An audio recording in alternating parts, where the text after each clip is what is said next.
really right now because of his injuries.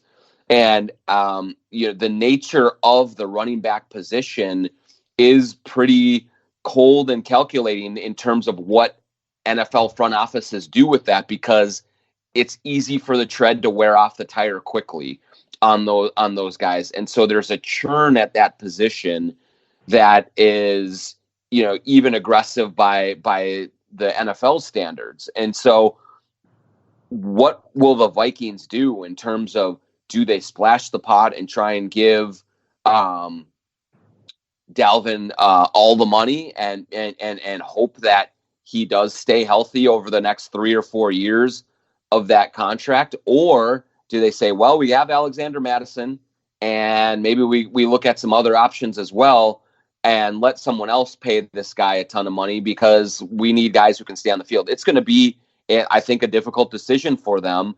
And it's going to be really interesting to see how that influences what else they have to do. Because, as you know, Jim, they still have Cousins for a big number next year. Thielen and Diggs are making a lot of money. If you pay Dalvin Cook as well, you're probably going to have to let some defensive guys go that Zimmer doesn't want to let go. It may even impede your ability to sign some more offensive linemen that are actually competent and good at their jobs. And so it's going to be a balancing act that Rick Spielman and Rob Brzezinski have to do to try and keep this thing together and get it improving going into next year. And I'm going to toss out a doomsday scenario here. And listen, it is a week-to-week league. I know it's a cliche, but I don't have a better cliche to offer. And sometimes it's matchup, sometimes it's emotions, whatever. Maybe they come out and play really well against the Bears, and maybe that changes something. Maybe it gives them a shot going to the playoffs. But and here, let me thank Tony Hoaglund, and I'm going to get to my point. Tony Hoaglund, Hoaglund, State Farm agent, works out of Champlain, handles my insurance, handles Michael Russo's insurance as well. Hi, Talk North listeners. I wanted to let you all know about State Farm's new Quotes for Good program. We partner with local nonprofits to raise money for great causes. The Viking Update Show, I will donate $10 to the Adam Thielen Foundation, benefiting the University of Minnesota Masonic Children's Hospital. When you call in, be sure to mention the show so that we can track the donations. You can reach us at 763-421-4900 or check out our website at champlaininsurance.com. The Wilfs have been pretty good owners. And yeah. they've learned to be patient, and I think they learned a lot from the way they fired Tice and the way they brought in Childress. I think they adapted pretty well. They've been good owners in a lot of ways. If the goal is to win a Super Bowl, and this team ended the season on a 3-game losing streak, looking overmatched in those 3 games, I mean, the thing is, I would feel silly saying, do they do anything big? Because it's almost like they're already locked into next year. They already have, because of the Cousins contract, because the money they spent on veteran players, it's almost like they would just have to give this group another shot. But I'm not sure they could do that with any real confidence if this team doesn't look better either against the Bears or in the playoffs. Yeah, it's they kind of are what they are to some degree, Jim. And I know that, kind of right after the game, I don't know if understandably is the right word, but expectedly, I think there emerged sort of this, the Vikings have to just cut Cousins and move on. Well, if you do that, I mean, you have $31 million in dead money. And so that doesn't really help you. You can't do that. So I do think guys like Xavier Rhodes, probably will be moving on. And it's a little easier to move on from a few other contracts. And Everson Griffin will probably either be cut or opt out. Pay cut or any of these things. Yeah. And Rudolph too, probably. Rudolph too. Yeah. So there will be changes. I mean, there are changes every year, but yeah, in terms of, kind of the headline grabbing major moves. I don't know what is available to them in terms of their ability to make significant moves that way. Again, I think, like, let's say that they lose in the first round, and there will probably be people that say, well, you should fire Zimmer and move on. But I mean, look, they've had a good year, and Mike Zimmer has in general, I think, had this team very competitive for most of his tenure. So I would be reluctant to pull the trigger on him as well. I mean, he's established himself as a coach who can bring a team to a standard. Yeah, he hasn't gotten to the big one yet, but whenever you make a move like that, you better have a almost certainty that whoever you're getting to replace him is going to be better. And I think that is a tough ask for any ownership group, particularly one that like the Wolves that does pride itself in sort of being patient and not being knee jerk and not making changes for change's sake. So it's just kind of interesting how quickly the rhetoric changes, and that's just the nature of the NFL. But just before the Packers game, it sure seemed like the Vikings were building momentum and were on their way to big things, or at least there's a lot of optimism surrounding them going into the playoffs.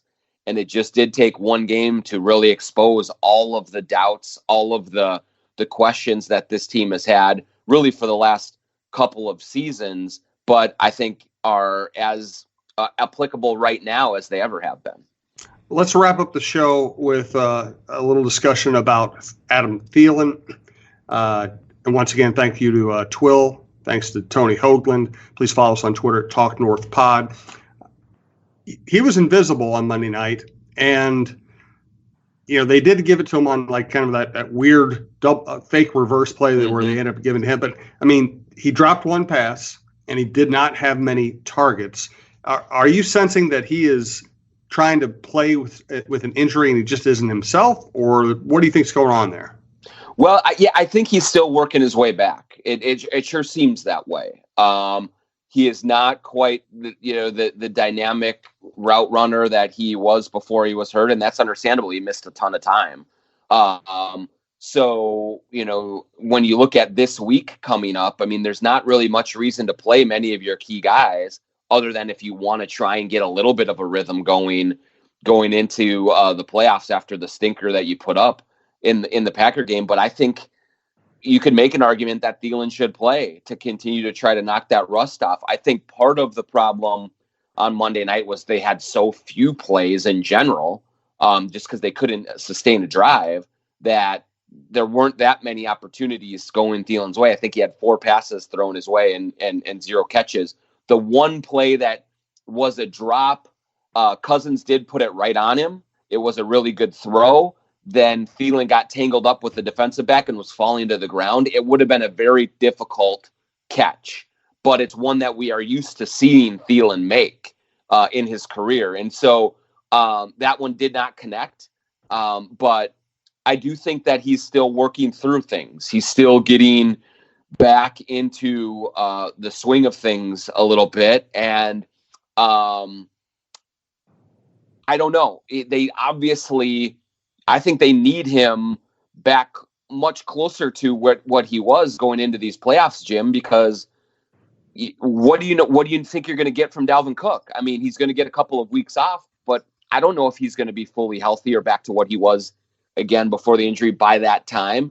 And so they need that passing game to be open and dynamic, but you also need the offensive line to give Cousins time in that scenario. You also need Cousins to not be jittery, to hang in there and to find guys down the field, which he has not done in the worst of times. So there are so many things that really conspire against this offense when it is not going well. But certainly I think that getting Thielen back to more of the Thielen that we're used to seeing after this long layoff is imperative for them. And he has not been that way yet. And I think that there are multiple factors that you can point to for the reasons why he hasn't kind of clicked just yet.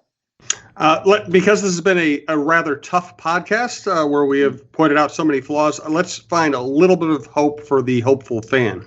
I think, first of all, there is still a chance, maybe not a good chance.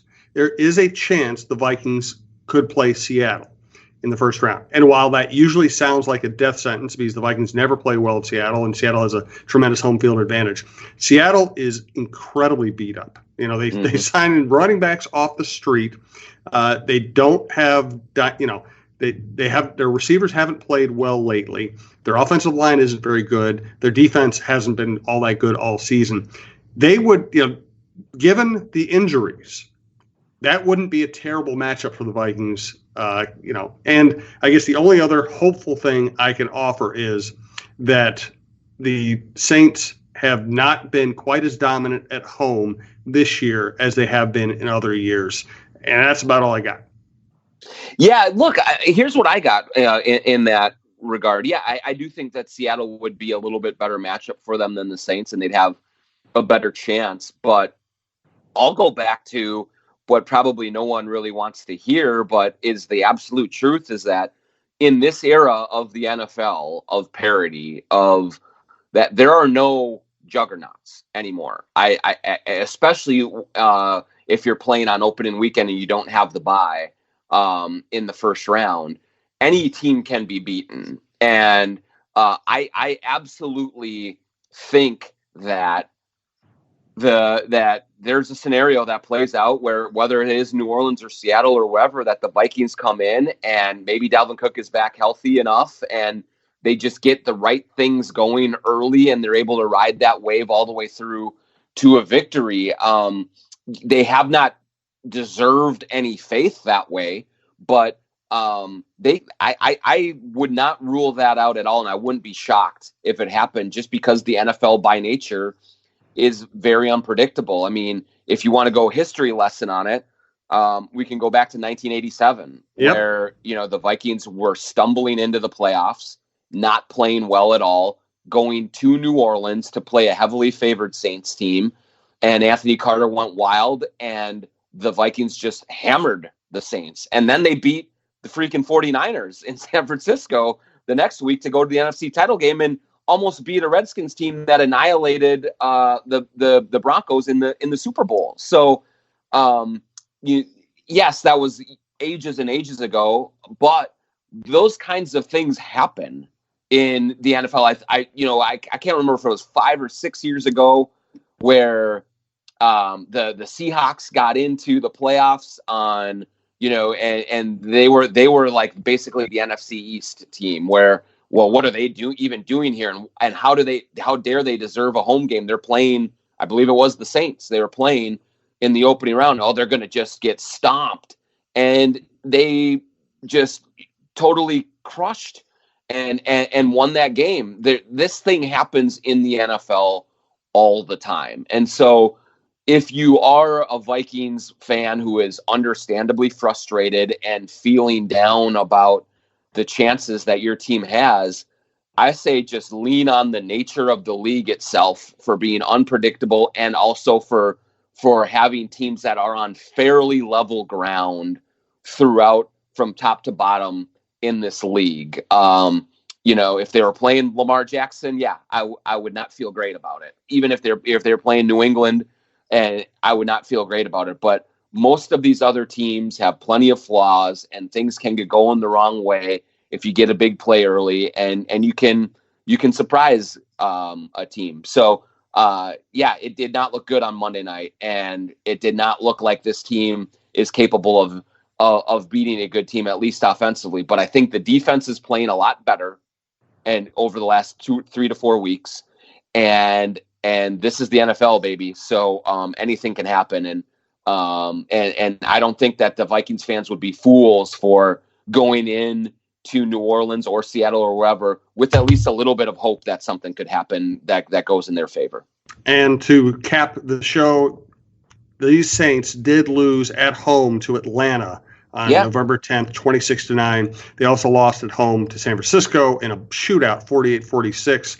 And also November 24th, they played a bad Carolina team, and they won 34-31 at home. So, the Saints are not invulnerable. They're not an impossible team to beat. It just wouldn't be a great matchup. But as you said, we don't know what the heck's going to happen. I certainly wouldn't bet $5 on any NFL game. Never. Yes. Yeah. Like, look, I certainly would not, if I'm wearing purple, I would not be putting any money down or saying they're definitely going to win this game. But it's certainly not a lost cause either. Is I guess my larger point is like it absolutely could happen that